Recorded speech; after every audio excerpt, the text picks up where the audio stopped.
Hello viewers, മേരാ പ്രിയ ദർശകോ, എൻ്റെ പ്രിയ കാഴ്ചക്കാരെ, എൻ നൻപറുകളെ, മേരെ സാഥിയോ. Today I am giving you some personal pronouns. It's very important in speaking.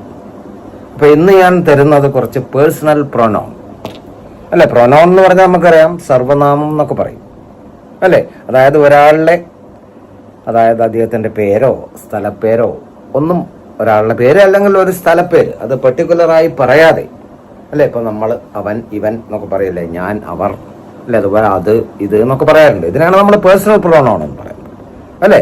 അത് ഹിന്ദിയിലെ വ്യക്തിഗത സർവനാം എന്ന് പറയും. ഓക്കെ, അപ്പം ഇത് നമുക്ക് വളരെ ഇമ്പോർട്ടൻ്റ് ആയിട്ടുള്ള കാര്യമാണ് നമുക്ക് സംസാരത്തിൽ. സോ നോക്കാം നമുക്ക് അല്ലേ. അപ്പം നമ്മൾ പറയും ഐ അല്ലേ, മാം, ഞാൻ അല്ലേ. ഞാൻ തമിഴിലും ഞാൻ എന്ന് തന്നെ പറയാറുള്ളത്. അപ്പോൾ ഇത് നമുക്കറിയാം, നമുക്ക് ഞാൻ എന്നുള്ളത് ഉപയോഗിക്കണം അല്ലേ. അതുപോലെ ദേ എന്ന് പറയാറുണ്ട് അല്ലേ, അവർ അല്ലേ, ഓ അല്ലേ, എന്ന് പറയും ഹിന്ദിയിൽ. അവങ്കെ എന്നൊക്കെ തമിഴിൽ പറയും. അതുപോലെ ഹി ഷീ എടുത്ത് പറയുമ്പോൾ തന്നെ അതിന് സാ എന്നാണ് ഹിന്ദിയിൽ ഉപയോഗിക്കുന്നത്. അവങ്കെ എന്ന് പറയും അല്ലേ. നാൻ അല്ലേ എന്ന് നമ്മൾ പറയും, നാൻ, നാങ്കെ എന്നൊക്കെ പറയും. അതുപോലെ പിന്നെ വരുന്നതാണ് നമുക്കറിയാം, ഹി ഷീ ഉണ്ട് അല്ലേ. അതുപോലെ പിന്നെ ഉപയോഗിക്കുന്നതാണ് വി അല്ലേ. വി പറഞ്ഞാൽ ഞങ്ങൾ എന്ന് പറയാറുണ്ട് അല്ലെ. ഹം, നാങ്കെ തമിഴ്മേ. ഇത് നമ്മൾ എന്താന്ന് പറയാം, ഇതെല്ലാം നമ്മൾ സാധാരണ സംസാരത്തിൽ ഉപയോഗിക്കുന്ന വാക്കുകളാണ്. അപ്പൊ ഇങ്ങനെ ഓരോന്നായിട്ടുള്ള ഈ പേഴ്സണൽ പ്രൊനൗണുകൾ പഠിച്ചു കഴിഞ്ഞാൽ നിങ്ങൾക്ക് ഈ സംസാരത്തിൽ ഇത് നമുക്ക് ഒഴിച്ചുകൂടാൻ കഴിയാത്ത കാര്യങ്ങളാണ്. അതുകൊണ്ടാണ് ഞാനിത് പ്രത്യേകമായി എടുത്തു പറയുന്നത്. ഞാൻ ഒരുപാട് ക്ലാസ്സുകൾ തന്നു, ഒരുപാട് കോൺവെർസേഷൻ തന്നു. അപ്പം അതിലൊക്കെ ഇത് ധാരാളമായി വരുന്നുണ്ട്. അപ്പം നമുക്ക് എന്താന്ന് പറഞ്ഞാൽ, ഇങ്ങനെ സംസാരത്തിലെ ഈ പ്രിലിമിനറി ആയിട്ടുള്ള, അതായത് പ്രാഥമികമായിട്ടുള്ള കാര്യങ്ങൾ പഠിച്ചാലേ നമുക്ക് വളരെ വേഗം മുന്നോട്ട് പോകാൻ കഴിയും. അതുകൊണ്ടാണ് ഇങ്ങനെ പറഞ്ഞു തരുന്നത്. അപ്പോൾ ഇതൊക്കെ നന്നായി ശ്രദ്ധിക്കുക.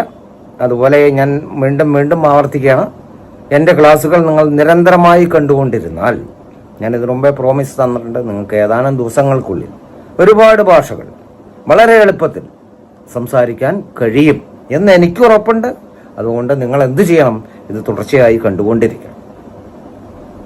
അപ്പോൾ ഞാൻ ഒന്നുകൂടി, ഇപ്പം നമ്മൾ പറഞ്ഞു ഐ പറഞ്ഞു, ഹി ഷീ അല്ലേ, വി, ദേ, ഇനി ഒരുപാടുണ്ട് കേട്ടോ. യു എന്ന് പറയുന്നല്ലേ, നിങ്ങൾ എന്നൊക്കെ പറയും, യു അല്ലേ, പറഞ്ഞാൽ നിങ്ങൾ. അത് ഇംഗ്ലീഷിൽ ഒരു കോമൺ ആയിട്ട് യു എന്ന് തന്നെയാണ് പറയാറുള്ളത്. നീ ആയാലും ശരി, നിങ്ങളായാലും ശരി, താങ്കളായാലും ശരി, എന്തായാലും. ബട്ട് ഇൻ മലയാളം നീ, നിങ്ങൾ, താങ്കൾ അല്ലേ, ഇത് മൂന്നുമുണ്ട്. ഹിന്ദിയിലുണ്ട് തൂ, തും, ആപ്പ് അല്ലേ.